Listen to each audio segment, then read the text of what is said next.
Jai Hind everyone, this is Varsha Dubey. Welcome you all in my social science class. Today we are going to start the fourth chapter of geography, that is climate. आज हम geography का chapter 4 climate शुरू करने वाले हैं, एक नया chapter. और अगर मैं बोलूँ that from last two chapters we have read about the landforms, physical features and terrains of our country, which are the basic elements of natural environment and are influenced by climate. And this was the geography till now we have read. अब तक हमने geography में क्या पढ़ा?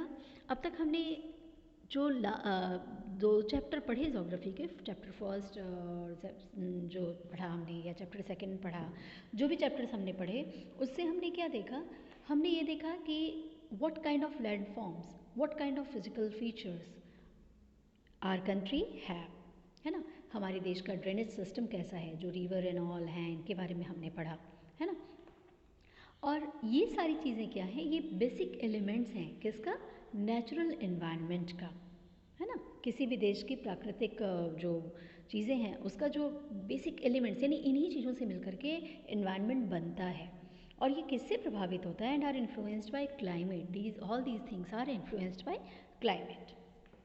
तो आज का चूँकि हमारे चैप्टर का नाम ही है क्लाइमेट, तो हम यही पढ़ेंगे कि what is climate, what is its significance, what is the difference between climate and weather, है ना. India's climate types and factors that are affecting the Indian climates, इसके बारे में आज हम पढ़ेंगे. क्लाइमेट क्या होता है, वेदर और क्लाइमेट में अंतर क्या है, क्योंकि कई बारी वेदर और क्लाइमेट को हम एक ही टर्म में यूज़ कर लेते हैं. जनरली लोग कंफ्यूज होते हैं, है ना, सिमिलर सेंस में लेते हैं, लेकिन ऐसा नहीं है ना. दोनों में डिफरेंस है. क्या डिफरेंस है ये मैं आपको एक्सप्लेन करूँगी. साथ में इंडिया का क्लाइमेट कैसा है, किस टाइप का है, या वो कौन सी चीज़ें हैं जो कि क्लाइमेट को डिसाइड करती हैं किसी जगह के, या हमारे देश के क्लाइमेट को डिसाइड करती हैं कि वो किस टाइप का होगा, है ना. तो उन सारे फैक्टर्स के बारे में भी हम डीपली डिस्कस करेंगे. अच्छा, यहाँ एक बात मैं और बता दूँ कि इस चैप्टर को मैंने 5 पार्ट में डिवाइड किया है. इस चैप्टर से रिलेटेड वीडियो आपको part 1, part 2, part 3, part 4 and part 5 इस तरीके से मिलेंगे. आज का ये जो मेरा वीडियो लेक्चर है ये पार्ट 1 होगा हमारे इस चैप्टर क्लाइमेट का. So without wasting time let's begin. Look here, climate versus weather. मैंने कहा था ना कि there is the difference between climate and weather. तो वो क्या डिफरेंस है ये हम कंपेरेटिवली देखो, यहाँ पे लिखा हुआ है. Climate refers to the sum total of weather condition and variations over a large area for a long period of time and more than 30 years. But look here at the right side, weather refers to the state of the atmosphere over an area at any point of time, day to day phenomenon. अब देखो इसको ऐसे समझो.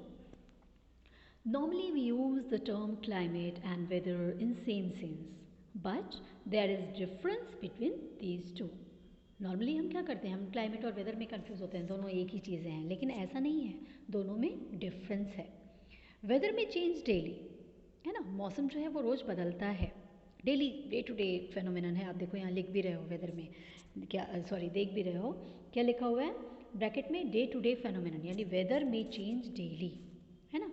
Example के तौर पर अगर मैं बोलूँ दैट वी यूज़ टू से हाउ, जब हम कन्वर्सेशन करते हैं ना किसी से तो क्या बोलते हैं, how is the whether this morning, आज का मौसम कैसा है ना. या फिर अगर मैं दूसरा एग्जांपल दूँ तो आप डेली न्यूज़ में देखते होंगे जब वेदर फोरकास्टिंग होती है, वेदर जो न्यूज़ देता है तो उसमें क्या देता है, in daily news we see that weather report. Climate report आपने कभी सुना है कि कभी क्लाइमेट रिपोर्ट न्यूज़ में आ रहा? नहीं, कभी नहीं बोलते, है ना. In daily news what do we see, will see the weather report. तो क्लाइमेट इज़ क्या है, climate is the main characteristics of an area. मतलब क्लाइमेट क्या है, वो किसी जगह की पहचान होती है. जैसे हिल स्टेशंस अगर हम बोलते हैं तो हमारे दिमाग में क्या चलता है, मतलब बड़ा कूल क्लाइमेट होगा, है ना, स्नोफॉल होगी, ये सारी चीज़ें. मतलब हिल स्टेशन बोलते ही हमारे दिमाग में क्या चीज़ें विजुलाइज होती हैं, कूल क्लाइमेट की बातें हम सोचने लग जाते हैं. और desert normally have hot climate, है ना, वो रेत और ये सारी चीज़ें, मतलब गर्मी, जलजलाती धूप, इन चीज़ों के बारे में डेजर्ट बोलते ही हमें ये चीज़ें विजुलाइज होती हैं. तो हम कह सकते हैं कि वेदर जो है वो शॉर्ट पीरियड का एटमॉस्फेयर बताता है और क्लाइमेट लॉन्ग पीरियड का। ठीक है, अभी आप दोनों में अंतर तो समझ गए होंगे, है ना। वेदर जो है वो डेली बदलता है, शॉर्ट पीरियड का चीज़ें बताता है, और क्लाइमेट जो है वो एक महीने, सॉरी, क्लाइमेट जो है वो किसी चीज़ का, किसी जगह की स्पेशल कैरेक्टरिस्टिक्स होता है, वहाँ की विशेष पहचान होती है जो कि बरसों बरस होती है। ठीक है, अभी आप देखो, elements of weather and climate: temperature, atmospheric pressure, winds, humidity and precipitation। देखिए, एलिमेंट्स मीन्स क्या होता है? Elements means the factor which major the weather and climate. Elements मतलब यहाँ कहने का सेंस क्या, वो चीज़ें, वो फैक्टर्स जिनसे हम मेज़र कर सकते हैं या ये जान सकते हैं कि किसी जगह का वेदर और क्लाइमेट कैसा होगा। और कौन कौन से फैक्टर्स हैं ये? These are temperature, atmospheric pressure, wind, humidity, precipitation, है ना। ये सारी चीज़ें मिलकर के बताती हैं कि किसी जगह का वेदर या फिर क्लाइमेट कैसा होने वाला है या कैसा होगा। तो टेम्परेचर, ह्यूमिडिटी, देखिए टेम्परेचर का मतलब क्या होता है? टेम्परेचर आप जानते हो, तापमान, है ना। ह्यूमिडिटी का मतलब क्या है? Humidity means moist. और precipitation मीन्स क्या होता है? स्नोफॉल या फिर रेनफॉल, दोनों ही। ठीक है, तो अभी देखो, अब इसको वन बाय वन हम डिस्कस करते हैं। हाँ, the climate of India monsoon type, आप देख रहे हैं लिखा हुआ है कि इंडिया का क्लाइमेट कैसा है? The climate of India monsoon type. देखिए, India has monsoonal type of climate. हमारे देश का क्लाइमेट कैसा है? मॉनसूनल है। And normally I think now you all are thinking that what is the monsoon type of climate, and are there some more types of climate, है ना। तो अभी आप सबके मन में आ रहा होगा कि क्या है मॉनसून टाइप क्लाइमेट, और क्या फिर और भी वैरायटी के क्लाइमेट होते हैं क्या? Yes, there are different types of climate. बहुत तरीके के क्लाइमेट होते हैं, है ना। In different parts of the world there are different types of climate. अगर हम बात करें, the South Asian part of the world are having the monsoon type of climate. यानी अगर आप वर्ल्ड मैप पे जाओगे और ऑब्जर्व करोगे तो जितनी भी साउथ एशियन कंट्रीज़ हैं, है ना, वर्ल्ड मैप में आप देखो रहे हो जिनको भी, उन सभी जगह पे कैसा क्लाइमेट है? मॉनसूनल टाइप क्लाइमेट है। अब मानसून मानसून तो बहुत हो गया ना, यू आर थिंकिंग ये मानसून है क्या, है ना। तो अभी आप देखो, यहाँ लिखा है मानसून, अरबिक वर्ड मौसम, विच लिटरली मीन्स सीजन्स, है ना। means the word monsoon is derived from Arabic word mausim, which means season, and monsoon refers to the seasonal reversal in the wind direction during a year.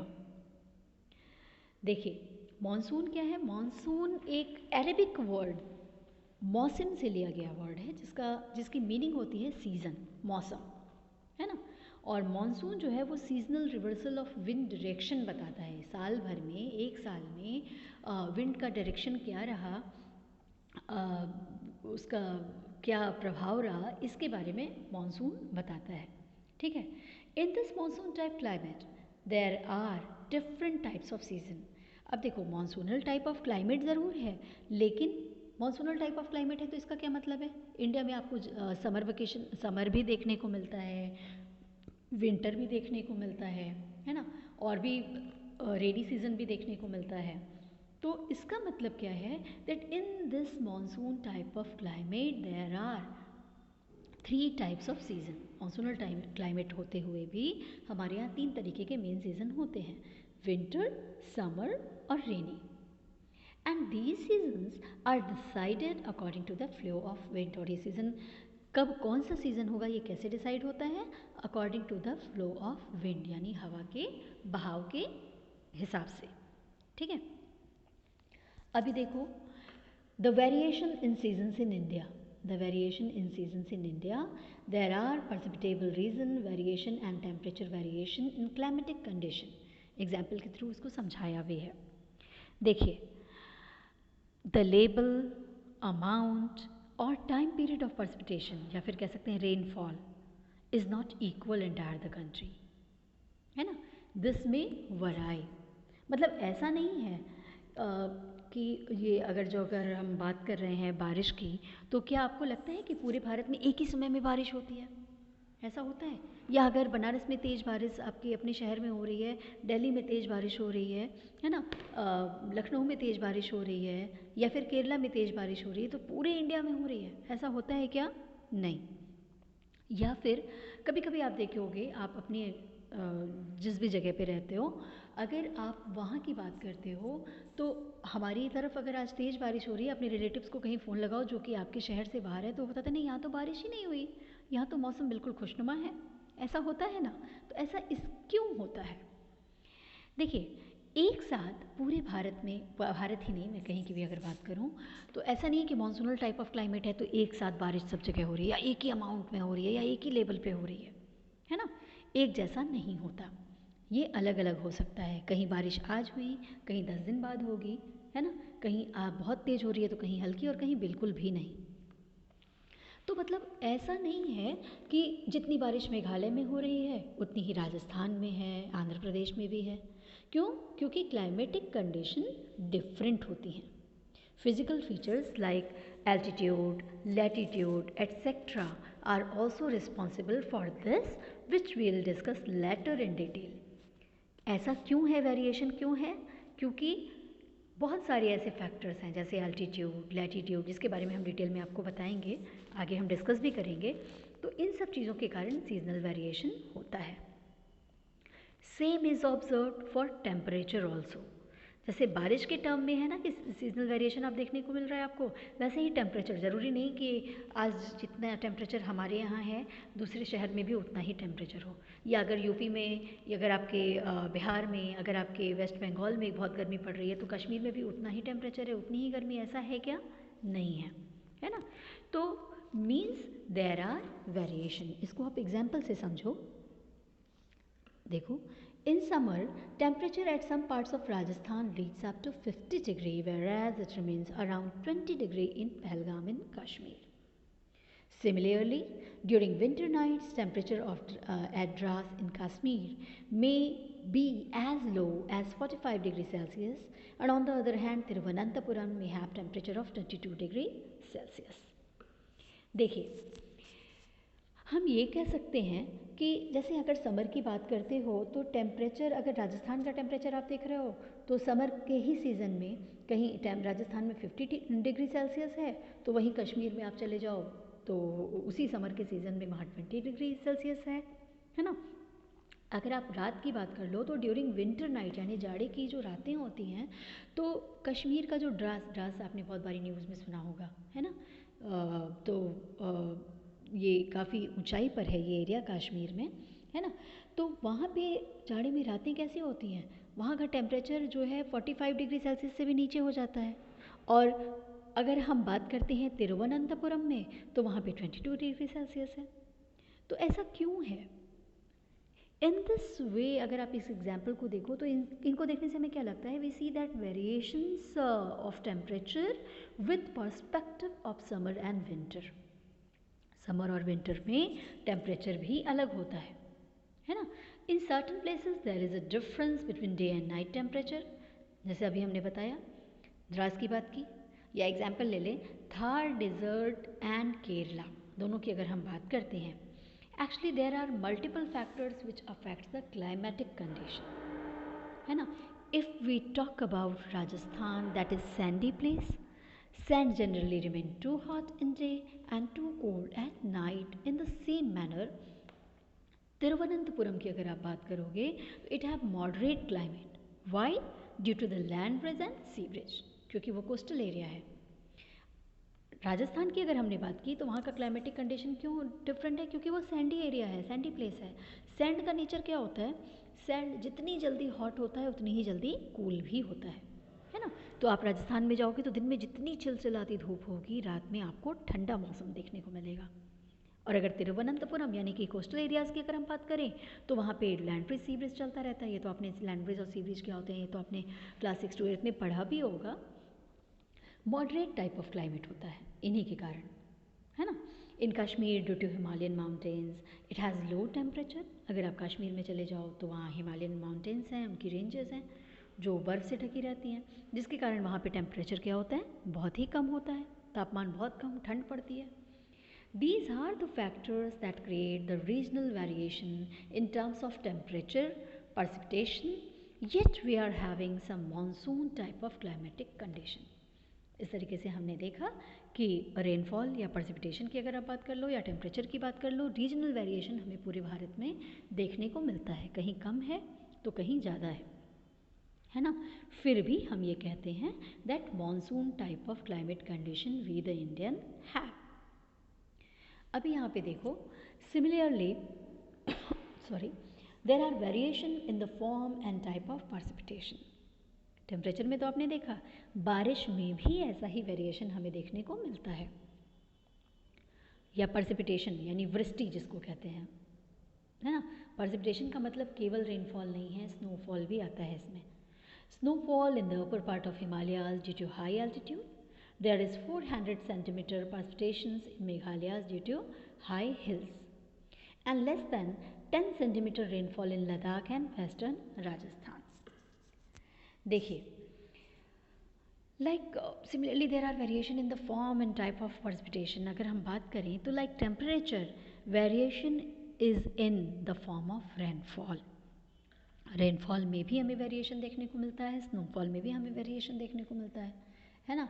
अगर आप अपर part of Himalayas में चले जाओ, चूँकि वो बहुत हाई एल्टीट्यूड पे हैं, तो वहाँ पे स्नोफॉल आपको दिखेगा खूब ज़्यादा, है ना.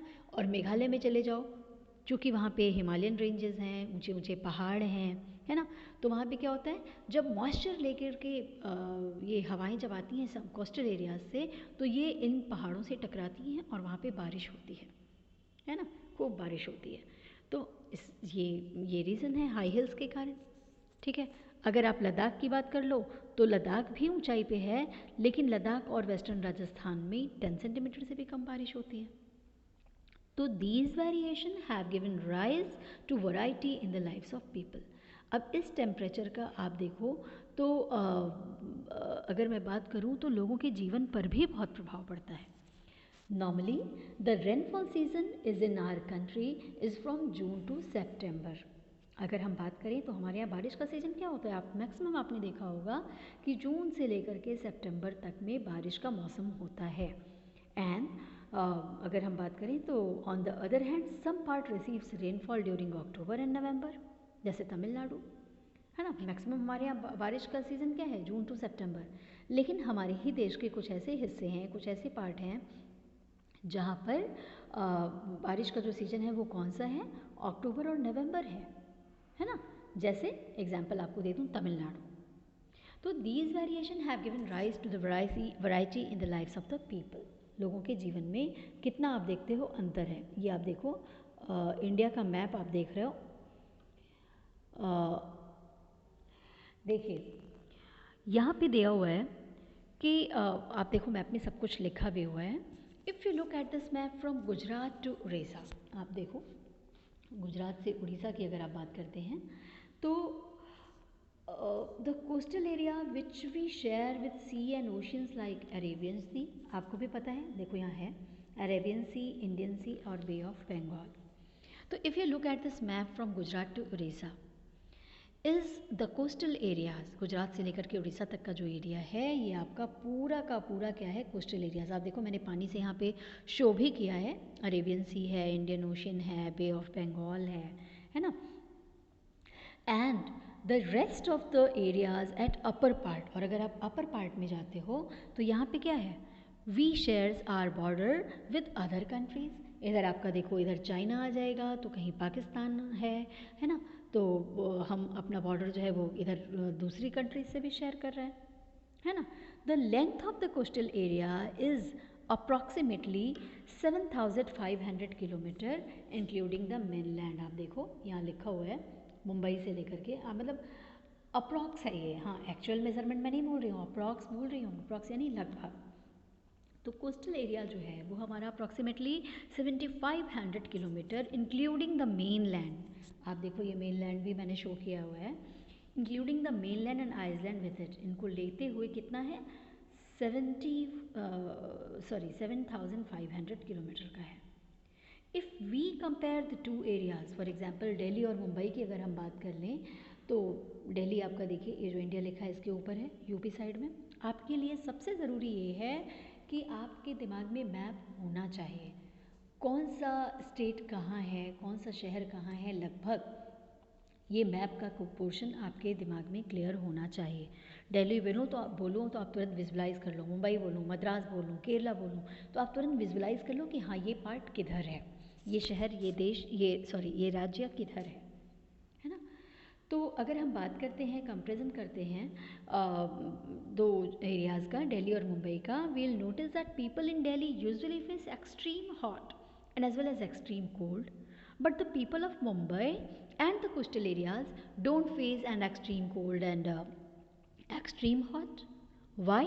Due to land and sea bridge which maintain, और कह सकते हैं which balance the temperature. यानी कि मैंने कहने का मतलब ये है कि दिल्ली में आपने सुना होगा जितनी ज़्यादा ठंडी उतनी ही ज़्यादा गर्मी, है ना। एक्सट्रीम ठंड है तो इधर एक्सट्रीम गर्मी के सीज़न में एक्सट्रीम आपका हॉट वेदर कंडीशन भी होता है, टेम्परेचर बहुत हाई हो जाता है ना। लेकिन अगर मुंबई की बात करें तो वो कोस्टल एरिया है ना। कोई भी कोस्टल एरिया जो होगा वहाँ पे ये एक्सट्रीम वाली कंडीशन नहीं होती। क्यों? क्योंकि वहाँ पे लैंड ब्रिज और सी ब्रिज जो हैं वो चलती रहती हैं, जो कि टेम्परेचर को बैलेंस करती हैं, टेम्परेचर को मेंटेन करती हैं। इसीलिए उन्हें ना तो ज़्यादा ठंडी और ना तो ज़्यादा गर्मी, दोनों ही नहीं लगती। हाँ, बारिश जो है वो बेमौसम होती रहती है, जिससे वहाँ का टेम्परेचर जो है मॉडरेट होता है। तो कोस्टल एरियाज़ का टेम्परेचर मैक्सिमम क्या होता है? मॉडरेट होता है। क्लाइमेटिक कंडीशन, क्लाइमेट कंट्रोल की अगर हम बात करते हैं तो major factors that determine the climate of an areas, वो कौन कौन से फैक्टर्स हैं जो किसी एरिया के क्लाइमेट को डिसाइड करते हैं, इन्फ्लुएंस करते हैं। तो ये फैक्टर्स हैं latitude, altitude, pressure and wind system, distance from sea, ocean currents and relief features, है ना। Actually there are 6 major controls of climate of any place. We will discuss these one by one. अब एक के बाद एक हम शुरू करते हैं इनको डिस्कस करना। लैटिट्यूड की अगर हम बात करें तो लैटिट्यूड क्या है? वैसे तो लैटिट्यूड आपने 6 to 8 में भी पढ़ा है और मैंने आपको फर्स्ट चैप्टर में बताया भी था। The horizontal lines on globe और लैटिट्यूड आर लैटिट्यूड। लैटिट्यूड क्या है? जो हमारी ना हॉरिजेंटल लाइंस आप देख रहे हो ना ग्लोब पे, अगर आप ऑब्जर्व करो तो एक ग्रिड वैसे बना होता है। लैटिट्यूड भी होता है, लॉन्गिट्यूड भी होता है, लेकिन यहाँ पे हम लैटिट्यूड की बात कर रहे हैं क्योंकि क्लाइमेट का जो इन्फ्लुएंस करता है वो लैटिट्यूड करता है, लॉन्गिट्यूड का उतना नहीं होता, इसीलिए हम यहाँ पे सिर्फ लैटिट्यूड के बारे में डिस्कस करेंगे। तो जो ग्लोब पे हॉरिजेंटल लाइंस होती हैं वो लैटिट्यूड कहलाती हैं, है ना। आप देख रहे हो 90 degree north pole, 90 degree south pole, ये बीच में इक्वेटर है, और ये जो हॉरिजेंटल लाइंस है ना ये लैटिट्यूड्स हैं। Now will discuss that how latitude controls the climate of any area, any region. कैसे लैटिट्यूड प्रभावित करता है? देखो, ड्यू टू कर्वेचर, कर्वेचर मतलब क्या है? एक तरफ कर्व। अगर आप ग्लोब को भी ऑब्जर्व करोगे तो ग्लोब जो है ना वो थोड़ा सा टिल्ट किया होता है एक तरफ। हमारी पृथ्वी भी क्या है? हमारी पृथ्वी भी गोल होने के बावजूद एक तरफ थोड़ा सा टिल्ट करती है ना, एक तरफ थोड़ी सी झुकी हुई है। तो due to curvature of the earth the amount of solar energy received according to latitude, है ना। देखिए, चूँकि हमारी धरती, हमारी पृथ्वी एक तरफ थोड़ी सी झुकी हुई है, इसलिए सोलर एनर्जी भी जो है वो ये डिपेंड करता है लैटिट्यूड पे कि कितनी सोलर एनर्जी कहीं पे बहुत ज़्यादा रिसीव होगी तो कहीं कम होगी। जो इक्वेटर के पास के जो लैटिट्यूडनल एरिया हैं वहाँ पे डायरेक्ट सन रेज आएगी, है ना। लेकिन जो बाकी नॉर्थ पोल और साउथ पोल की तरफ आप जैसे जैसे बढ़ोगे वहाँ पे ये सन लाइट का या सोलर एनर्जी की रिसीविंग अमाउंट में अंतर होता है। In this way we can say that areas which are situated at higher latitude observe weak solar influence। मतलब वो एरियाज़ जो इक्वेटर पर हैं वहाँ पे डायरेक्ट सनरेज आती है ना, जिससे गर्मी ज़्यादा होगी, जैसे इंडिया, अफ्रीका। और वो एरियाज़ जो पोल्स के पास हैं, चाहे वो नॉर्थ पोल की बात करें, हम ऊपर देखो 90 डिग्री नॉर्थ पोल या फिर साउथ पोल नीचे, है ना। जैसे जैसे हम पोल की तरफ बढ़ते हैं तो वो एरियाज़ जो क्या होंगे वो कोल्ड होंगे, जैसे रशिया क्योंकि हायर लैटिट्यूड पे है, जबकि लोअर लैटिट्यूड जो है वो रिसीव क्या करते हैं, मोर सोलर सन रेज, इसीलिए वहाँ पे गर्मी ज़्यादा पड़ती है। Therefore temperature at equator is tropical, या फिर कह सकते हैं equatorial, and temperature near poles is temperate and frigid. इसीलिए इक्वेटर के पास का जो टेम्परेचर है वो कैसा होता है, ट्रॉपिकल होता है या इक्वेटोरियल होता है, गर्मी वाला। लेकिन आप पोल्स की तरफ जाओगे तो पोलर रीजन में टेम्परेचर कैसा होता है, टेम्परेट होता है या फिर फ्रिजिड होता है। तो in this way climate also varies accordingly, यानी लैटिट्यूड का इन्फ्लुएंस पड़ता है। अभी बात करते हैं एल्टीट्यूड की। Altitude is a distance measurement in vertical और अप डायरेक्शन। देखिए एल्टीट्यूड मतलब क्या होता है, किसी जगह की हाइट, है ना, किसी जगह की ऊंचाई। The place situated at higher altitude have low density of air receives low temperature, है ना, यानी वो जगह जो कि हायर एल्टीट्यूड पे मौजूद है, तो वहाँ पे क्या होगा, लो डेंसिटी ऑफ एयर होगी, जिसके कारण टेम्परेचर वहाँ पे कम होगा, ठंड पड़ेगी। जैसे हिली एरियाज एग्जाम्पल की अगर हम बात कर लें, है ना, as we goes up from the surface of the earth to higher altitude, जैसे जैसे हम पृथ्वी की सतह से ऊपर हायर एल्टीट्यूड पर बढ़ते हैं, the atmosphere become less dense and temperature decrease. Atmosphere की डेंसिटी जो है वो कम होती जाती है और टेम्परेचर जो है वो कम रिड्यूस होता जाता है, यानी ठंड बढ़ती जाती है जितने हाई एल्टीट्यूड पे आप जाते हो। Observe the climate at hill station, अगर आप हिल स्टेशन पे जाओ तो आपको खुद ये चीज़ें फील होंगी। हिमालयाज़ की अगर हम बात कर लें तो आपने देखा होगा, है ना, the climate condition at higher altitude varies from that of lower altitude, यानी हायर एल्टीट्यूड और लोअर एल्टीट्यूड के क्लाइमेटिक कंडीशन में अंतर आएगा। ठीक है, फिर हम बात करते हैं प्रेशर एंड विंड की। ठीक है, प्रेशर एंड विंड, देखो the pressure and wind system of an area depends on the latitude and altitude of the place, यानी कि अगर हम बात करें तो pressure and wind works together, दोनों एक साथ काम करते हैं। हियर इज़ द इमेज आप देख रहे हो, here is the image the sun of the sun rays, and आप देख रहे हो that rays and while seeing this you will observe that on equator पर 0 डिग्री पर आप देखो तो the sun rays are direct, है ना। इक्वेटर के पास जो है सन रेज, आप देखिए थोड़ा सा थिक लाइन मैंने बनाई है, कोशिश की है आपको क्लियर करने की, है ना। तो आप देखो कि सन का जो जो रेज निकल रही है वो इक्वेटर पर, आप देखो ये 4-5 लाइन मैंने थोड़ा बोल्ड किया है, मतलब ये एरियाज जो इक्वेटर के पास हैं वो डायरेक्ट सनलाइट को रिसीव कर रहे हैं, है ना। The sun rays are direct and strong but it receives the direct sun rays, है ना, because it receives the direct sun rays, क्योंकि यहाँ डायरेक्ट लाइट पड़ रही है सन की, है ना। तो now the areas where the sun rays are strong there will be high temperature, जाहिर सी बात है जहाँ सीधी एकदम सूरज की गर्मी, सूरज की किरणें पड़ रही हैं, वहाँ बहुत चिलचिलाती धूप होगी, टेम्परेचर ज़्यादा होगा। And due to that the air mass will rose to upside. Sunrise के कारण क्या होता है, एयर मासेस जो हैं यानी हवाएं जो हैं वो ऊपर की ओर उठती हैं, है ना। The air masses rose to upside, diverse and subside where there is got high pressure, मतलब जहाँ हवा को खाली जगह मिलती है, जब हवा ऊपर उठती है ना, तो क्या होता है, जहाँ उसको खाली जगह मिलती है वो डाइवर्स होकर वहाँ जाकर के बैठ जाती है। ठीक है, आप देखो यहाँ पे हाई प्रेशर और लो प्रेशर मैंने दिखाया है। In low pressure air masses rises up and in high pressure air masses settle down. High pressure क्या है, हाई प्रेशर, लो प्रेशर में क्या है, लो प्रेशर के कारण हवाएं जो हैं वो ऊपर उठती हैं, rises up, and high pressure में क्या होता है, एयर मासेस जो हैं वो जाकर के कहीं ना कहीं सेटल डाउन बैठती हैं, है ना। आप देखिए यहाँ है low pressure air masses rises up and high pressure air masses settle down, and इसलिए on surface wind move from high pressure to low pressure, यानी the low pressure and high pressure defines the direction of wind. Low pressure और high pressure ही ये बताते हैं कि wind का direction क्या होगा, कैसा होगा। एग्जाम्पल की अगर हम बात करें तो in India during summer wind blows from south west to north east, यानी अगर भारत की हम बात करते हैं तो हमारे भारत में समर सीज़न में हवाएं कैसे बहती हैं, साउथ वेस्ट से नॉर्थ ईस्ट की तरफ बहती हैं, है ना। आपके लिए मैप में, एटलस में ईस्ट वेस्ट साउथ नॉर्थ किधर है ये समझना, ये कॉन्सेप्ट क्लियर होना बेहद ज़रूरी है। और ये चीज़ें आपको क्लास 5-6 से ही पढ़ाई जाती हैं, तो वो आप देख लीजिएगा, ठीक है। फिर है direction of wind, control climate, carries moisture, causes rainfall, climate is influenced. यानी कि यहाँ एक और चीज़ है, this pressure and wind influence the temperature and rainfall pattern.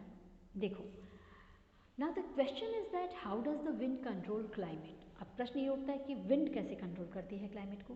When wind passes over the oceans it carries moisture with it which makes clouds and causes rainfall. So in this way the climate of India is influenced. देखिए, हवाएं जब चलती हैं तो अगर हम बात करते हैं कोस्टल एरियाज़ की, तो when winds passes over the oceans, जब समुद्र पर से ये हवाएं गुजरती हैं तो ये अकेले नहीं जाती, ये बोलती हैं ये अपने साथ मॉइस्चर, नमी उठा करके ले जाती हैं। ये नमियाँ क्या करती हैं, ये मॉइस्चर जो है ये क्लाउड बन जाते हैं, और जब यही क्लाउड हिल स्टेशन पे जाते हैं या फिर हायर एल्टीट्यूड पे जाते हैं, टकराते हैं और टकराने से बारिश होती है।